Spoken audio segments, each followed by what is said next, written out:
Olá, meus amigos, meus irmãos, como vocês estão? Estamos aqui para mais uma semana, para mais uma aula. Hoje nós estaremos falando com os irmãos sobre cultivando a convicção cristã. Cultivando a convicção, as convicções que nós temos, todos os conhecimentos que nós adquirimos, todas as certezas que nós temos de tudo aquilo que nós vemos e vivemos diante de circunstâncias, diante da palavra de Deus, nós firmamos em nós o que é uma convicção desse todo. Muitas pessoas, eles formam uma convicção errada, mas nós temos que buscar uma convicção assertiva, certa, porque nós estamos aqui vivendo esse relacionamento e cada dia mais ele está tentando nos abater, nos abalar, né?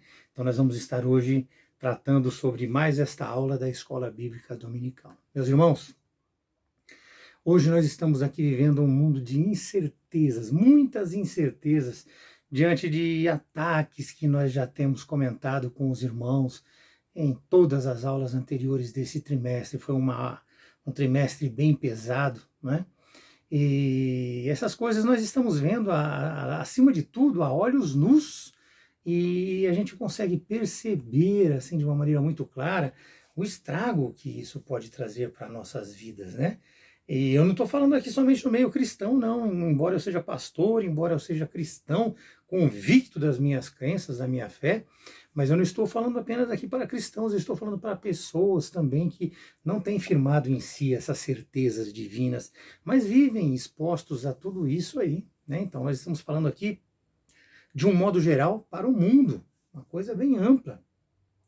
Se nós, meus irmãos, que estamos com os pés sobre esta terra, nós não nos prepararmos, se nós não criarmos em nós uma verdadeira convicção a respeito, a princípio, digamos assim, para trazer para vocês na minha fé, a respeito da palavra de Deus, que na verdade, contra todos os postos aí pelo mundo, né? Ele é de fato o fundamento para a vida de todos os homens e mulheres, independentes da fé, né? Independentes da fé. Nós poderemos sim, se nós não nos firmarmos nessas coisas, nos desviar deste caminho que é o caminho certo. Porque, na verdade, todas as orientações que o mundo tem, graças ao nosso bom Deus, deriva de uma vida honrada e ética, né? De uma vida honrada e ética que é apresentada pela palavra de Deus, né? Lembre-se que aquela mesma palavra de Deus que foi poderosa na antiguidade, ela é a mesma nos dias de hoje. É a mesma, não mudou. A palavra de Deus, hoje na era dos computadores, nessas tecnologias avançadas aí, ela é a mesma, ela é imutável. Pedro disse assim, né? Pedro disse dessa maneira, toda a carne é como a erva e toda a sua glória, né? Mas como a flor da erva, ela seca-se, e a erva cai e a sua flor também, né? A palavra do Senhor, porém não, esta permanece eternamente, meus amados. E nós devemos ter em nós o quê? Toda essa convicção, buscar todo esse conhecimento. Nós precisamos nos alimentar dessas informações todos os dias da nossa vida. E lembre-se sempre que a verdade ela está simplesmente na palavra de Deus. Ela é mansa, ela é amorosa, ela é carinhosa, ela vem e nos prepara, né? Mas como é que nós podemos ser convictos hoje em dia, num mundo onde a verdade ela é tão variante, tão variável, né? Ela varia de acordo com as opiniões de cada um tem uma opinião e ela varia. Uma pessoa te afirma uma coisa, outra te afirma outra coisa, né? Realmente é uma situação bastante complicada. Mas para que nós possamos ter esta convicção, meus irmãos, nós precisamos entender o quê? Precisamos entender que a palavra de Deus, quando ela vem para nós, ela não vem através de ensinos com enganos, com imundícies, nem com mentira, e nem vem com fraudulências, né? A palavra de Deus que vem passadas a nós, ela é a nossa exortação, e ela não procede de nada disso, nem de engano, nem de impureza, e nem se baseia em dolo. 1 Tessalonicenses 2:3 nos fala desta maneira, não é verdade? E assim, meus irmãos, nós não podemos apenas falar ou transmitir este evangelho, como muitas pessoas fazem por aí, mas nós precisamos viver ele com muita intensidade dentro do nosso coração. Nós precisamos viver claramente a nossa obediência e dedicar a nossa vida aos conceitos cristãos que nos são passados, que Cristo deixou. Não é para obedecer o pastor Joaquim, o pastor Pedro, eu. Não, é para entender e obedecer a Cristo que veio sobre esta terra, que deixou todos esses ensinos para nós, meus irmãos. Mesmo diante dessas incertezas seculares que nós estamos vivendo hoje, né? E do risco de ataques sociais, políticos e até mesmo físicos pelos quais nós passamos. Nós não podemos ter dúvidas de maneira nenhuma, nós não podemos esmorecer de maneira nenhuma diante de qualquer tribulação advinda dessas ideologias. Não podemos. O relativismo e essas ideologias progressistas absurdas que vemos aí apresentadas, elas visam simplesmente destruir a nossa convicção espiritual, a nossa convicção moral, a nossa convicção social, e visam a destruir também o ser humano. Todo esse conceito que o ser humano tem, eles visam destruir isso tudo. E o nosso objetivo hoje, aqui em todos os dias com os quais nós nos relacionamos com os irmãos, é tentar despertar em você a moralidade, tanto religiosa, quanto familiar, quanto social, meu irmão. Ninguém quer te dirigir ou te direcionar para algum lado, para que você penda ou para um para o outro. Nós queremos direcionar você para o correto, para o verdadeiro, para o natural, para aquilo que a palavra de Deus te ensina, ou seja, pela moral, pela ética, respeito, comunhão, relacionamento. É isso que nós estamos tentando fazer aqui. Não estamos aqui tentando colocar uma religião goela abaixo em você, te obrigar a ser de uma maneira socialmente ou de outra maneira socialmente e familiarmente. Não, nós estamos aqui tentando fazer com que a sua mente se abra e se expanda para que você entenda que o moral, o ético, o racional, o equilibrado, o domínio próprio, o amor, a comunhão, isto esteja na sua vida, isto contemple dentro do seu coração a Cristo e que você tenha a paz dele dentro de você. É dessa forma. E quando nós falamos Cristo aqui, nós não estamos falando de reunião especificamente nenhuma. É Cristo. Você crê em Cristo? Preste atenção nessa aula que você com certeza vai aprender algumas coisas, você vai ter um conhecimento um pouco maior a respeito de tudo com o que você se relaciona neste mundo, né? Então, meus amados, a própria palavra de Deus traz para nós que nós devemos ter e ser convictos destas verdades. E isso é o que vai te levar ao seu destino final, que é estar no paraíso com Deus, é o sonho de todo ser humano. Excluo ateus com todo respeito, excluo pessoas que não acreditam com todo respeito, mas aqueles que creem nisso tudo eu incluo, estejam atentos a tudo que vai ser dito e que vai ser falado. O texto que foi sugerido para a leitura de hoje é o texto que está em 1 Tessalonicenses 2, de 1 a 12. 1 Tessalonicenses 2, de 1 a 12, está aqui, eu faço algumas anotações, mas é isso. 1 Tessalonicenses 2, de 1 a 12. Nós não vamos ler porque é um texto extenso e nós faremos explicações a respeito dele durante essa nossa aula de hoje. Tá ok, meu irmão? Nós precisamos aqui hoje deixar muito claro para vocês que o poder do Espírito Santo foi o que impeliu Paulo naquela sua segunda viagem, né, para que ele anunciasse a palavra de Deus na Ásia, lá em Éfeso e na Bitínia. Isso está lá em Atos 16, 6 e 7. Ele teve uma visão e um homem pedia ajuda para a Macedônia, para a região da Macedônia. Atos 16, 6, né? A partir daí, a mensagem da cruz foi pregada onde? Em Filipos, onde ele encontrou uma mulher chamada Lídia, que recebeu a sua palavra, e a história nós todos já conhecemos, e se não conhecemos, podemos ler, e vocês podem ler à vontade para ter mais conhecimento ainda, né?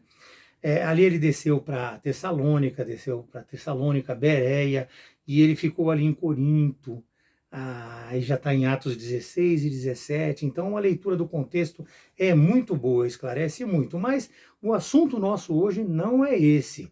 Eu só estou tentando deixar claro para vocês aqui que ele estava com isso, trazendo o evangelho para onde? Para a Europa. A Macedônia, meus irmãos, é uma região que dava acesso à Europa, ou seja, o evangelho iria ganhar um outro território. Ia ganhar um outro território. Ia chegar até nós, aqui onde nós estamos hoje, iria abranger toda a Europa. Neste caminho, o Paulo e seus companheiros, né, Silas, Timóteo, Lucas, eles expulsaram inclusive um demônio de adivinhação. Não sei se vocês estão lembrados desse texto também. Ali eles foram presos, Paulo e Silas ficaram presos. A história é bem conhecida, não adianta eu querer me ater, senão o assunto fica muito longo. Mas eles ficaram presos, né? E houve um terremoto, e esse terremoto livrou eles das cadeias, ou seja, das correntes, né? O carcereiro e toda a sua família receberam a salvação através daquilo. Muito bem. Dali, meus amados, eles foram para Tessalônica e convictos. Olha a palavra nossa hoje é convicção, porque hoje nós estamos aqui estudando este assunto, né? E fala exatamente assim, ó, o cultivo da convicção cristã é imperioso para a prática e a defesa da fé em um tempo de adversidades. Então, meus amados, nós precisamos deixar claro para vocês ali que eles pregaram com o poder do Espírito. Eles eram convictos daquilo que eles fariam. 1 Tessalonicenses 1, versículo 5, diz que o Evangelho que chegou até eles, prestem bem atenção nessa parte, que chegou até eles, até os Tessalonicenses, não era somente um evangelho de palavra, não era somente o evangelho que foi dito, mas, sobretudo, ele foi em poder. E o que é esse poder? O que é esse poder? Este é o poder da convicção, meus amados. E o poder da convicção traz para nós o quê? Que isso procede de uma maneira tal que nós somos transformados primeiro. O poder vem de uma maneira tão grande em nós que nós somos transformados. Então, eu não vou apenas falar para vocês o Evangelho, não vou contar, não vou apenas ensinar, mas vocês vão ter que ver em mim o caráter daquilo que eu estou falando, a formação do meu caráter sobre aquilo que eu estou falando. Não adianta eu ser como um fariseu, falar uma coisa e fazer outra, não. O Evangelho ele só tem poder sobre as pessoas quando você prega o Evangelho, fala o Evangelho, mas vive o Evangelho. E é assim, dessa maneira. É essa força, esse poder espiritual, é dessa maneira que a Boa Nova deve ser pregada. É dessa maneira, meus irmãos. Não adianta eu falar e não fazer. Nós temos que ter dentro de nós o poder do Espírito Santo agindo e transformando o nosso ser para poder, através de nós, transformar o seu ser. Portanto, entenda que se não for, meus irmãos, pelo poder do Espírito Santo, a palavra de Deus, ela é mero intelecto humano. Ou seja, é conhecimento sem poder. A pessoa sabe, a pessoa estuda, a pessoa conhece, a pessoa lê muito, ela pode falar para você, mas você não vê a verdade saindo da boca dela porque ela não pratica aquilo, ela não vive aquilo. E o resultado desse evangelho, ele é inócuo na transformação de vidas, porque não vai funcionar. Eu vejo um pastor pecador falando a palavra de Deus, falando para mim não pecar, isso vai funcionar? Não vai, meus amados. Ser convicto hoje, meus irmãos, desafia todos os padrões deste século e te faz diferente de todas as outras pessoas, porque você vai ter que viver esta convicção e não apenas falar dela. Você vai ter que viver verdadeiramente tudo o que você aprendeu e o que você está expondo para as pessoas. Nós vemos claramente, meus amados, que Paulo jamais se permitiu abalar em sua fé e na sua confiança, pelos ataques, pelos abusos que ele sofreu ali em Filipos. Não se permitiu abalar de maneira nenhuma. Ali as suas acusações mais graves era de que ele estava convertendo alguns romanos, e era fato, alguns romanos estavam ali se convertendo. E assim sendo, eles estavam indo contra a lei romana que não permitia isso. Não permitia. Veja, portanto, meus irmãos, nessa história, o exemplo vivo da afronta e fúria dos perseguidores romanos. Eles vinham de uma maneira tal que eles afrontavam com toda a fúria possível os pregadores da palavra. Mas o que nós precisamos entender realmente é que também nós fomos chamados para sofrer por Cristo. Se nós estamos aqui hoje falando aos irmãos, se vocês estão aí ouvindo e vocês vão poder repassar isso para alguém, nós também fomos chamados para sofrer por Cristo. É desta maneira, meus amados. Agora, que a nossa convicção, que a nossa certeza sobre o Evangelho, sobre Jesus Cristo, possa superar toda esta dor, tudo pelo qual nós poderíamos passar, porque nós teremos sim amparo nele e dele. Esse amparo vai vir nele, vai vir através dele, e assim nós vamos ter o conforto, nós vamos ter em nós coragem, nós vamos ter em nós o consolo. E não há outra maneira de nós conseguirmos, meus irmãos, somente assim nós conseguiremos suportar essas afrontas que virão contra nós. Não tenha dúvida disso. Não queira buscar forças em você mesmo, que não é possível. É só Cristo em nossas vidas que nos dará esse preparo, essa coragem, essa força, esse poder para poder falar e levar a palavra de Deus. Portanto, que nós possamos estar preparados para tal. Que nós possamos estar preparados. Porque, infelizmente, meus irmãos, no contexto atual, nós estamos indo direto ao confronto. Direto a um confronto. Veja aonde é que nós chegamos. Hoje, meus irmãos, pregar a palavra, ou seja, um exemplo, pregar contra o homossexualismo pode até ser enquadrado como racismo. Artigo 20 da Lei 7.716, artigo 20 da Lei 7.716 de 1989. É punido com 5 anos de prisão e multas. Expulsar demônios, se for denunciado. Expulsar demônios, ou seja, espíritos malignos, decreto 11.446/2023.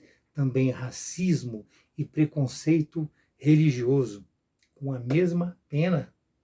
Com a mesma pena. Está dessa maneira, meus amados. Um Estado laico tornou-se prevalente em nossos dias através das leis.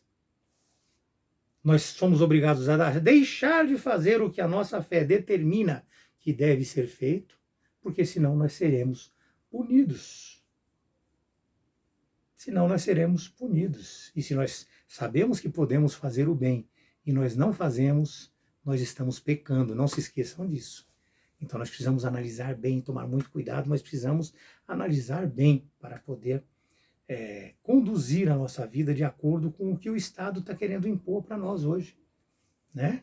Eles estão com isso tentando silenciar toda e qualquer análise teológica dentro dessa realidade política. Eles estão querendo confrontar tudo, mas da mesma maneira como Paulo lá em Filipos, né, nós devemos igualmente sermos encorajados a não desistir da nossa pregação do Evangelho, a não desistir dessa nossa luta, tal qual elas nos são apresentadas pelas Escrituras Sagradas. Pelas Escrituras Sagradas. Eu não posso fazer o que eu quero, a minha vontade, do jeito que eu quero, como eu quero. Não, as Escrituras Sagradas são o norte para o nosso comportamento, meus irmãos. Lembre-se que nós devemos ser fiéis e fiéis até a morte. E assim nós ganharemos a coroa da vida. Nós não podemos esquecer disso tudo. Apocalipse 2, versículo 10. Apocalipse 2, versículo 10, né? E nós precisamos ser fiéis na nossa pregação. No texto de hoje nós vemos que o Evangelho ele não foi pregado com engano, nem com imundície, nem com fraudulência, como nós já falamos, e nem anteriormente também. Nem anteriormente também. Então hoje nós não fazemos isso, naquela época não. Por quê? Porque a palavra de Deus ela é a mesma, ela é imutável. Nós já vimos isso em estudos anteriores, ela é imutável, meus irmãos. Só que essas mesmas acusações pelas quais nós estamos passando hoje, né? Mesmo os judeus também já faziam naquela época contra os apóstolos, né? Eles queriam, de uma certa maneira, como estão querendo hoje também, essas ideologias aí, desacreditar o evangelho. Tentam apresentar a mensagem da cruz como um engano, como um erro. Falam que Paulo, na época eles falavam, né? Na época eles falavam que Paulo, ele tentava iludir as pessoas. Entenda, meus irmãos, que o mal misturado com o bem é pior do que o próprio mal declarado. Se eu falo uma verdadezinha e uma mentirazinha, as pessoas vão se encaixando e vai destruindo mais do que se eu chegar e dar um mal declarado. Se eu falar um mal declarado, ele faz menos mal do que aquele mix, aquele entrando aos poucos e entrando devagarinho. Né? É bem difícil esta relação. Quando Paulo falava que Jesus era Deus, eles achavam isso um absurdo. Porque eles questionavam o quê? Quais as intenções de Paulo? O que está acontecendo hoje é dinheiro, é isso, é dízimo, é oferta. Eles questionavam que o apostolado de Paulo, será que esse daqui é pastor mesmo? Será que aquele é pastor? A intenção dele é outra? Nós estamos vivendo a mesma situação. Né? Paulo, ele se defende alertando que o evangelho apresentado por ele é o evangelho verdadeiro. E nós vamos ver mais para frente também, durante a exposição, que ele mostra que ele não busca bens financeiros, ele não busca realizações pessoais, ele quer que o nome de Cristo seja glorificado. Né? Então, não adiantava ali eles estarem questionando essas intenções de Paulo. Né? Paulo fala que o que ele fala é verdade, além de que o propósito, além de que o próprio Cristo, meus amados, comissionou ele para ser o seu arauto, e ali ele ratifica. Vejam, meus irmãos, que a pessoa, quando ela está convicta, quando ela é convicta mesmo, ela reconhece a voz daquele que chama ele. Ela sabe, ela reconhece a voz daquele que chama. Ela sabe que aquele que fala, ela sabe que o que fala não tem procedência em fábulas inventadas, condutas indecorosas. Ele entende, ele sabe, ele vê e ele vive aquela relação. Então ele conhece a verdade dentro dele e as pratica. E assim sendo, meus amados, o propósito dele não era o de satisfazer os seus ouvintes, mas sim de alertá-los. Ou seja, ele não queria agradar o ouvido daquelas pessoas, ele queria alertá-los para os erros que eles estavam cometendo. Né? Ele queria falar para eles sobre a realidade universal, a partir de Cristo. É desta maneira. 2 Coríntios 2,17 fala sobre isso claramente. Né? Que ali ele não estava, como tantos outros, mercadejando a palavra de Deus, ele não estava negociando a palavra de Deus. Né? Ele antes ele estaria falando aquilo na presença do Deus vivo, com sinceridade. Ele estaria falando da parte do próprio Deus. Ele deixa claro isso. Portanto, meus irmãos, nós temos o dever de viver em pureza e em uma vida reta, evitando a reprovação do nome de Deus. Você ser reprovado, a pessoa achar ruim, você não ensina direito, você não prega direito, né? Não tem problema a pessoa falar mal de mim por alguma coisa que eu cometo de erro. Eu cometo realmente, eu não sou perfeito, eu não sei. Muitas vezes eu até me perco, é tanta coisa que eu busco tentar falar para os irmãos, mas eu procuro ser o mais conciso possível e o mais entendível possível para vocês. Então é o que eu tento fazer. Eu busco informações de todos os lados para me nutrir delas, e faço ali um pente fino para poder ver o que nós podemos falar aqui, e eu trago para os irmãos. Então eu considero a minha aula aceitável, pelo menos. Então, muitos não veem isso. Agora, o que eu posso dizer para vocês, meus irmãos, pode fazer o que eu faço, porque eu procuro levar o meu caráter e a minha vida de uma maneira reta, de uma maneira coerente, equilibrada, evitando a reprovação do nome de Deus e evitando eu ser reprovado como uma pessoa que fala de Deus. Né? Mas aqui eu preciso explicar a vocês o que não é uma palavra fidedigna. Eu acho que a gente precisa conversar um pouco sobre essas coisas, né? O que não seria? Vamos colocar aí como exemplo aí uma palestra motivacional. O cara vai lá pregar, o pastor, Eu chamo de cara que uma pessoa para ir lá fazer isso é porque ele não é um pastor, ele é uma pessoa inescrupulosa. Vamos ver, é o lobo em pele de cordeiro. Vamos ser diretos, não vamos ficar com meias palavras, né? A pessoa vai na igreja lá e faz uma palestra motivacional, é um coaching, né? Isso está lá em 1 Tessalonicenses 2:13. Nós temos vários exemplos. Você é um vencedor, olha você no espelho, se olha no espelho, você consegue, você vai, você faz, a vitória é sua. É uma palavra motivacional. Você não vai perder, Deus tem uma promessa na sua vida. Deus tem uma promessa na vida de todo mundo, mas não é no sentido que muitos falam. Não é no sentido que muitos falam que você pode entrar, sentar, relaxar, que Deus vai te prover de todas as coisas. Irmãos, nós precisamos entender o que é uma palestra motivacional, o que é um coaching, o que é uma pessoa que está querendo se aproveitar de você. Né? Uma pessoa que chega na igreja e vai trazer a palavra de Deus e aí ele acrescenta muito entretenimento, muita brincadeira, muita, sendo claro, palhaçada. E a gente fica tudo lá olhando e levantando a mão, abaixando a mão, batendo palma. Meus irmãos, ele está fazendo um show ali. Ele está querendo a ele aparecer. Ou seja, isso não é a palavra de Deus. E eu não estou aqui falando para vocês coisas da minha boca. Eu estou aqui falando coisas dos estudos que eu fiz e eu tenho escrito. É dessa maneira que funciona. Né? Quando a pessoa vai pregar e ele começa também com uma exposição muito grande de sabedoria humana. Esse homem sabe tudo. Sabe tudo. Ipsis literi, ciência, cinema, filosofia. Meus irmãos, ele está querendo se crescer. Ele não está falando de Deus para você. Ele está falando dele. Ele está se colocando acima de tudo, acima de todos ali, superior e se preparando para ser chamado novamente, porque adoraram, porque ele conhece muito.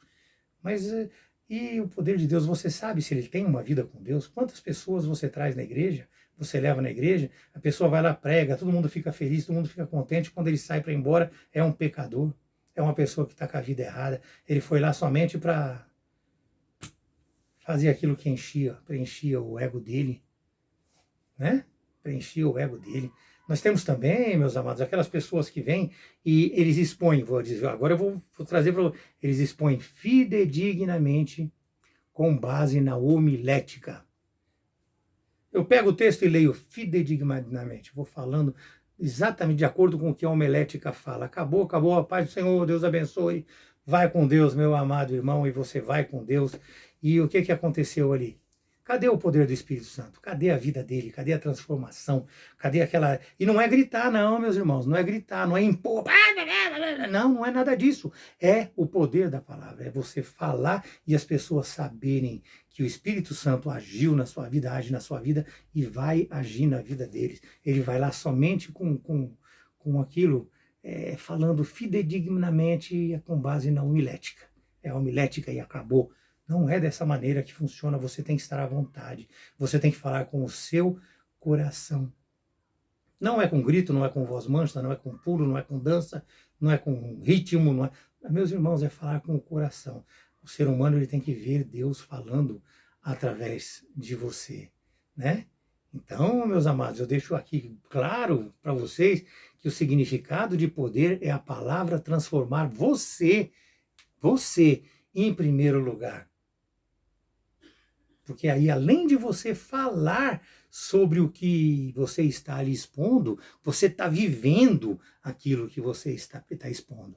Né? Então, é você, além de falar, ser o que você fala.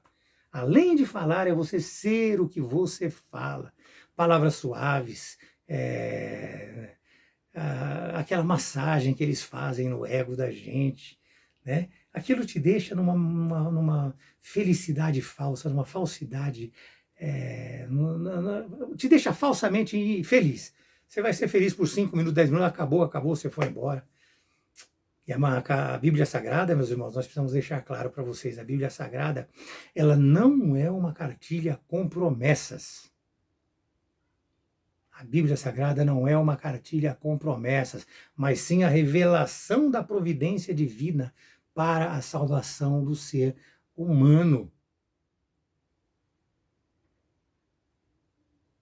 Não vou repetir, porque senão eu vou ficar mastigando a mesma coisa sempre.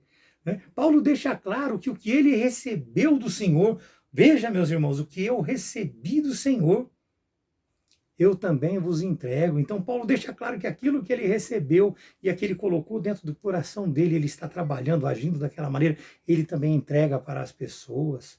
Portanto, tem que ter o quê? O poder do Espírito Santo, meus amados. É o poder, e o poder do Espírito Santo é isso, é a transformação pela qual você passou e agora você passa ela para as outras pessoas. Para as outras pessoas. Nós temos as palavras, tem a palavra patos ou a palavra logos, tem o mesmo significado, ou seja, é o que? É exposição da palavra, ou seja, é o fervor, é a eloquência, é a ênfase ao nome de Jesus e exclusivamente a verdade apresentada por ela, meus amados. Então, isso é o patos e o logos, é a exposição. Quando você expõe a palavra de Deus, você expõe a si próprio como exemplo para tudo aquilo. Tem o dínamo também, é dínamo ou dunamis. A palavra é dunamis. Perfeitamente, a palavra é dunamis, que é o que? É o poder do Espírito. Nada tem a ver com mero intelectualismo, isso tem a ver com o quê? Tem a ver com a unção, tem a ver com a ação do Espírito na sua vida. Então o dínamo, o dunamis é a ação do Espírito Santo na minha vida, e isso vai ser apresentado para você da forma que agiu na minha vida, eu ofereço para você para que ela possa agir na sua vida. É difícil entender um pouco o hebraico, o aramaico, o grego, mas é dessa maneira que a gente vê e entende essas coisas. A palavra pleroforia, a pleroforia significa o quê? A convicção comunicada pelo Espírito, é a convicção, é a certeza. Isso diz respeito ao quê? Diz respeito à paixão, diz respeito à graça de Deus na sua vida. E este todo, meus irmãos, este todo denomina-se o quê? Rematus Christus, ou seja, a palavra de Cristo. É assim que ela é pregada para você, é assim que ela é pregada para mim, é assim que eu tenho que recepcionar ela e é assim que eu tenho que repassar para vocês o todo disso. E tirando fora essas coisas que nós já demos aqui como exemplo e acrescentando em nós o poder do Espírito Santo, o poder de Deus, conhecimento da palavra, mas o saber lidar com ela através dos nossos atos, das nossas ações. Nós temos que, além de falar, ser o exemplo. E sendo o exemplo e falando sobre ela, nós estaremos trazendo para todos o rematus Christus, ou seja, a palavra de Cristo. A palavra de Cristo. Mas nós precisamos ir para o segundo assunto, meus irmãos. Nós precisamos ir aqui para o segundo assunto. E nesse segundo assunto, nós vamos falar sobre o quê? Sobre a retidão de ações e as convicções morais. E isso, meus irmãos, faz alusão a tudo o que é certo. Ou seja, é o justo em si mesmo. É você andar de acordo com o revelado pela palavra de Deus. Vejam que eu estou falando de você, de mim, de nós que estamos aqui divulgando a palavra de Deus, né? Ela vem e nos ensina claramente a deixarmos de mentir, a deixarmos de furtar, a sermos honestos, a não falarmos palavrão, né? Que nós devemos falar somente aquilo que edifica, transforma o ser humano na sua melhor versão, né? O ser humano naquilo que ele vai ser melhor, segundo o desejo de Deus para cada um de nós, né? E isto baseia-se sempre na moral da onde? Das Escrituras Sagradas. Isso, meus irmãos, é um dever, não é um pedido. Nós temos que nos basear sempre pela moral das Escrituras Sagradas, as Santas Escrituras. Isso é um dever, não é um pedido, não se esqueçam disso jamais. Jamais. Né? Para o nosso contexto social, o contexto que nós estamos inseridos hoje, isso é crucial, meus irmãos. E assim nós devemos chamar a atenção, por quê? Porque nós somos diferentes. Nós somos diferentes. Nós, ao conhecermos Jesus, aqueles velhos hábitos e condutas reprováveis que nós tínhamos, né, devem ser abandonados por nós, meus irmãos. E assim nós começaremos a ser percebidos. Porque por nos tornarmos novas criaturas, eles deverão perceber em nós o quê? um novo ser humano com todas essas coisas que Deus quer acrescentar em nossas vidas, né? Contudo, meus amados, nos dias de hoje, o que tem prevalecido na mente humana é o quê? É o dinheiro, é a cobiça, são os interesses espúrios. E assim, com adulações, com manipulação, eles vêm, seduzem, extorquem aqueles que são fracos na fé. E aqueles que têm falta de discernimento, de entendimento, e não buscam conhecimento, que é o que nós estamos fazendo aqui hoje. 2 Timóteo 4, 3 e 4 diz que haverá um tempo que as pessoas não suportarão as sãs doutrinas, ou seja, as doutrinas boas, né? Muito pelo contrário, eles vão se cercar de mestres segundo as suas próprias cobiças, pessoas que vão falar de uma maneira mansa, cortejando, agradando, afagando o ego deles, né? De acordo com a nossa vontade, eles vão falar. Né? Eles vão ter assim como se fosse coceira no ouvido e vão se recusar a dar ouvido à verdade, porque a verdade pesa. E a verdade pesa, verdadeiramente a verdade pesa, porque a verdade te leva ao arrependimento, te leva a convicções boas, te leva a um bom relacionamento com Deus e com as pessoas. E muitos hoje são prepotentes, imponentes, presunçosos, egocêntricos, egoístas, ambiciosos, meus amados, eles não querem ouvir a verdade de Deus que luta contra tudo isso. Né? E assim, essa palavra, assim, o 2 Timóteo fala que eles vão acabar se entregando ao quê? As fábulas. Né? As fábulas. Lembre-se que somente o falso cristão, o ser humano ímpio, o ser humano que não vai, da onde Deus não vai conseguir achar coisa boa nele, ele só vai buscar o quê? O poder, o controle, o lucro. Isso tudo junto ou separadamente, como você queira analisar, como você queira pensar, né? E aí essa conduta de retidão, que é uma virtude divina,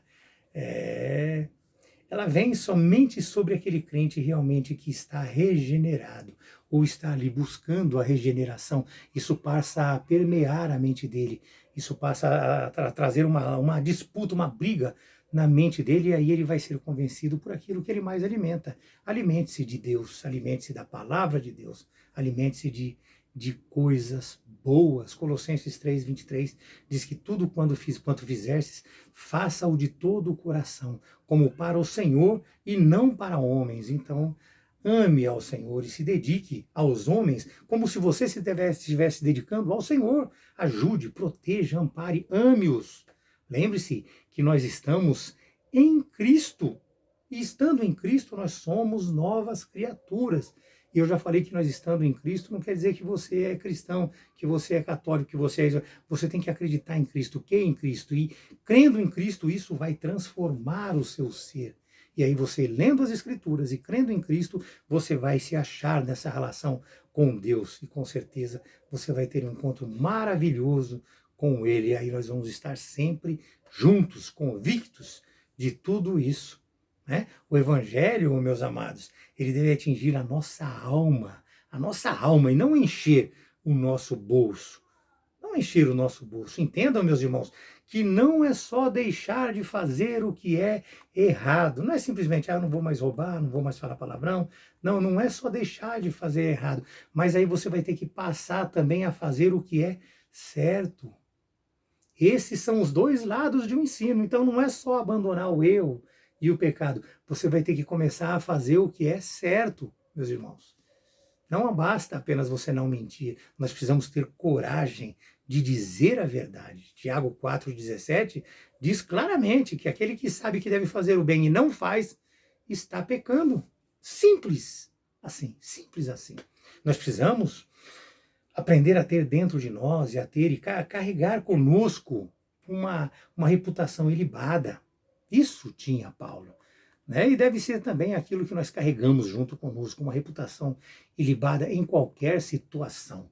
Lá em Atos 6, nós vemos a reputação desejada àqueles discípulos que foram separados. Né? Mas nós devemos ter também virtudes de respeitabilidade, honra, dignidade, idoneidade moral, ética moral aplicada, meus amados. de uma forma que não se busca para si a honra dos seus feitos. Não busque para si a honra dos seus feitos. De que vale você falar de você? De que vale você falar de você? Pare e pensa um minutinho a respeito disso. Apenas o reconhecimento do caráter aplicado da maneira racional e correta, segundo a palavra de Deus, vale. É dessa maneira. É dessa maneira. Porque a gente sabe, com certeza, a gente tem certeza absoluta que quem busca fama, quem busca prestígio, acaba caindo ali em tentação e acaba maculando o evangelho. Você entra de uma maneira simplória, vai aprendendo, e aí você vai pegando conhecimento, vai pegando fama, vai pegando fama, vai pegando fama, dali a pouquinho você acaba maculando o evangelho, acaba caindo em tentação. Por quê?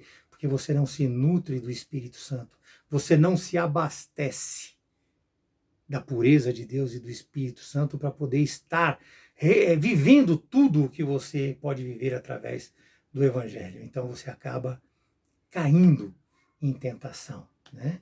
O nosso viver, meus irmãos, ele também deve única e exclusivamente glorificar a Deus. Não devemos buscar glória para nós mesmos. Efésios 3, 21 diz que a ele deve ser dada toda a glória, né? Toda a glória, todas as gerações, para todo sempre a glória deve ser dada a Deus. Meus irmãos, nós precisamos entender que no reino nós somos servos e não senhores. Servos e não senhores. Entendam que se eu sou servo, eu sirvo também a cada um de vocês e não somente a Deus. Nós devemos honrar a Deus, e cuidar e respeitar de todos os nossos irmãos em Cristo Jesus. Devemos honrar e cuidar deles. Quando eu falo honrar, é num sentido que eu vou explicar para os irmãos.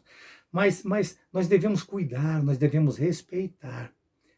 Vamos já falar, vou aproveitar e já falar e eu tiro do final que eu ia falar. Então nós podemos também honrar, em parte, os irmãos. Honrar um pastor, honrar uma pastora, honrar um diácono, honrar um obreiro, honrar uma pessoa que congrega na nossa igreja. Podemos, desde que a ambição da honra não esteja no coração dela. Nós podemos honrá-la sim. Honrar com presente, honrar com alguma coisa, uma roupa, tratá-la com honra, com respeito, isso é natural, eu já falei para os irmãos. Cuidar, respeitar, obrigatoriamente. Agora, honrar, a gente pode sim honrar, devemos até honrar, mas desde que essa ambição da honra não esteja dentro do coração dela. Desde que ela não esteja buscando essa honra, desde que essa honra não seja pedida por ela, desejada por ela ou exigida por ela. A palavra diz assim para nós, né? É uma palavra muito comum usada no meio secular aí. Dai honra a quem tem honra. Pronto. Se é uma pessoa honrada, dá honra. Mas desde que ela não esteja ambicionando esta honra. Amém? É desta maneira. Então, outra coisa que era bom acrescentar também nesse ponto da nossa aula é que honrar e respeitar apenas quem te honra, apenas quem te beneficia, não tem nada a ver com o Evangelho de Cristo. Nada a ver com o Evangelho de Cristo. Então, se a pessoa, eu vou honrar uma pessoa porque ela me honra. Eu vou honrar ela porque ela me beneficia. Meu irmão, não tem nada a ver. Aprenda isso. Não tem nada a ver. Veja bem. Mudando um pouco de assunto e voltando para o que eu gostaria de passar para os irmãos hoje, é que nós devemos ter uma vida irrepreensível. Nós precisamos buscar de nada sermos acusados. Como fez Paulo em sua jornada. Nós devemos também ajuntar testemunhos da nossa vida em Cristo Jesus. Testemunhos. Lembre-se, meu irmão, que nós temos deveres para com Deus e para com a palavra deixada por Ele. Nós temos também deveres para com os seres humanos. Nós temos que ser justos, nós temos que ser retos, desculpem. Mas jamais nós podemos ser assim individualistas, individuais, nós devemos sempre agir coletivamente, sem mudar de acordo com a pessoa ou de acordo com grupos de relacionamento. Eu tenho uma panelinha, para eles é desse jeito, para o outro é de outro jeito. Não, nós temos que ser justos e retos. Não existe panelinha no reino de Deus. No reino de Deus não existe panelinha. A palavra de Deus é imutável, nós precisamos aprender isso.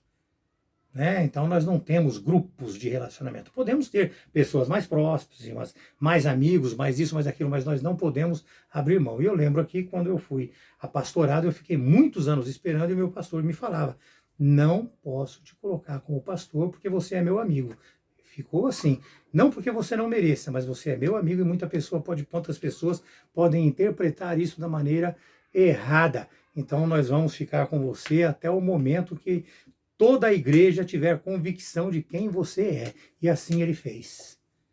E assim ele fez. E eu dou glória a Deus por isso e glória a Deus pela vida dele. Glória a Deus por tudo isso. Então, meus amados, nós precisamos, assim como foi o meu pastor, nós precisamos ser corretos, temos que ser justos, nós temos que ser irrepreensíveis, incensuráveis em todos os relacionamentos. Em todos os relacionamentos. O que nos dará liberdade para falarmos de tudo sobre nós. De tudo sobre nós, sem exceção. Lembre-se que aquilo que você não pode contar, você não deve fazer. É um dito popular muito interessante, né? Aquilo que você não pode contar, você não deve fazer, porque sabe-se automaticamente, através do mundo secular, que é uma coisa reprovável, né? Dessa maneira, né? Então, sermos irrepreensíveis, meus amados, tem um peso muito grande nas nossas costas. Levar a palavra de Deus, aprender a palavra de Deus e cumprir o ídolo do Senhor tem um peso muito maior. Isso tudo fica muito bem claro, meus amados, lá em 1 Coríntios 9, de 16 a 23. De 16 a 23. 1 Coríntios 9, de 16 a 23. E se vocês puderem, façam a leitura. É muito boa, façam a leitura. É isso mesmo, 1 Coríntios. Façam a leitura. E assim, meus irmãos, fica claro aqui um padrão de comportamento para com Deus, para com os homens e para com você mesmo, devendo ser esta a nossa conduta. De acordo com o bom exemplo deixado por Paulo, nós, meus irmãos, devemos ser este exemplo hoje, a todo o rebanho do Senhor. Nós devemos proclamar a mensagem, mas também vivê-la, e assim sermos exemplos dignos de ser seguidos. Isto vai depender e vai ser um reflexo da sua comunhão com Deus, não tenha dúvida disso. Né? Fazendo aqui um adendo para vocês, a pessoa não precisa ser famosa. Ela simplesmente precisa ter boa fama. Às vezes a pessoa tem muita fama, né, de coisa que não é boa, de coisa que não é recomendável, né? E a pessoa, o cristão, a pessoa que é temente a Deus, ela tem que ter boa fama. Veja o exemplo de Epáfras, lá em Colossenses 1:7. Colossenses 1:7, isso mesmo, o exemplo de Epáfras. Ele é mencionado 2 vezes na Bíblia apenas, né? E ali foi o testemunho de Paulo, lá em Colossenses, que diz, né? Ser Epáfras, né? Um fiel servo de Cristo. Né? Este testemunho, meus amados, já é suficiente. Foi sem filosofia, sem buscar ser coloquial. Essa frase já diz tudo. Né? Essa frase já diz tudo que nós precisamos saber sobre ele. Foi mencionado 2 vezes na Bíblia. Né? É um fiel servo de Cristo. E isso é o que nós precisamos aprender a ser. Epáfras significa gracioso, gentil, delicado, coerente. Meus irmãos, são tantas coisas que a aula fica muito mais longa do que a gente espera se a gente for falar tudo que a gente gostaria. Né? Então, isso tudo que Epáfras foi é o que a palavra de Deus exige de um homem, que ele seja fiel, um fiel servo de Deus. É claro, meus queridos, que o bem-estar social é necessário para suprir tanto as necessidades físicas como as espirituais do ser humano. Portanto, o social e o espiritual, eles andam sempre juntos, são inseparáveis. Então veja que Se eu discrimino alguém, isto não é apenas uma falha social, mas também é um erro espiritual, entenda isso. Isto não é cabível a um cristão em hipótese alguma, meu irmão. Sendo isto também um dever, é uma obrigação de todo cristão. Vejam que isto já é tradição no meio cristão, né? Ou seja, será que nós ainda não lemos que nós devemos amar uns aos outros na Bíblia Sagrada? João 13:34, um novo mandamento vos dou, que vos ameis uns aos outros, assim como eu vos amei. Né? Da mesma maneira que ele nos amou, nós devemos amar uns aos outros. Veja, meu irmão, que as instruções bíblicas visam felicidade e bem-estar social a todos os seres humanos. 2 Timóteo 3, 16 e 17. O Evangelho de Jesus é um evangelho de paz, de comunhão, de amor, de justiça espiritual e social. Tiago 2, 15 e 16, né? Diz claramente para nós, se um irmão ou irmã estiver carecidos de roupa e necessitado de alimento cotidiano, ou qualquer dentre vós, antes que qualquer dentre vós diga aí de em paz, né, aquecei-vos e fartai-vos, sem contudo lhes dar o necessário para o corpo. Qual é o proveito disso? Se nós falarmos vai e tal, e nós não dermos para eles o necessário para eles seguirem em paz, qual é que é o proveito que nós fazemos disso, meus irmãos? Portanto, nós devemos apresentar o Evangelho, além de combater a fome, o desemprego, a violência, a injustiça, a discriminação, mas também o pecado e o erro, alertando sempre sobre isso. Lembre-se sempre que levar o ser humano ao arrependimento é uma missão para todos os salvos. Nunca através da força e da pressão, mas através da explicação da Escritura Sagrada. Lembre-se sempre que amar o pecador, nós temos que amar o pecador, mas não podemos nos omitir de ensinar para ele sobre o pecado. Vejam também que estes aspectos secularistas ideológicos de hoje, eles reivindicam para eles mesmos, que a paternidade destas questões sociais que eles estão mostrando ou falando na televisão, no rádio, na internet hoje, né? E assim eles eles mentem sobre isso tudo. Mas como eles falam sobre como eles não falam sobre o pecado, desculpem, como eles não falam sobre o pecado, eles vão afagando ali o ego do pecador. E assim eles vão ganhando muitos adeptos e colaboradores. Mas eles mentem. Descaradamente eles mentem sobre essas coisas. Por quê? Porque nós já praticamos isto desde a fundação da Igreja por Cristo nosso Senhor. Abacuque mostra lá no Antigo Testamento, né, que na sua época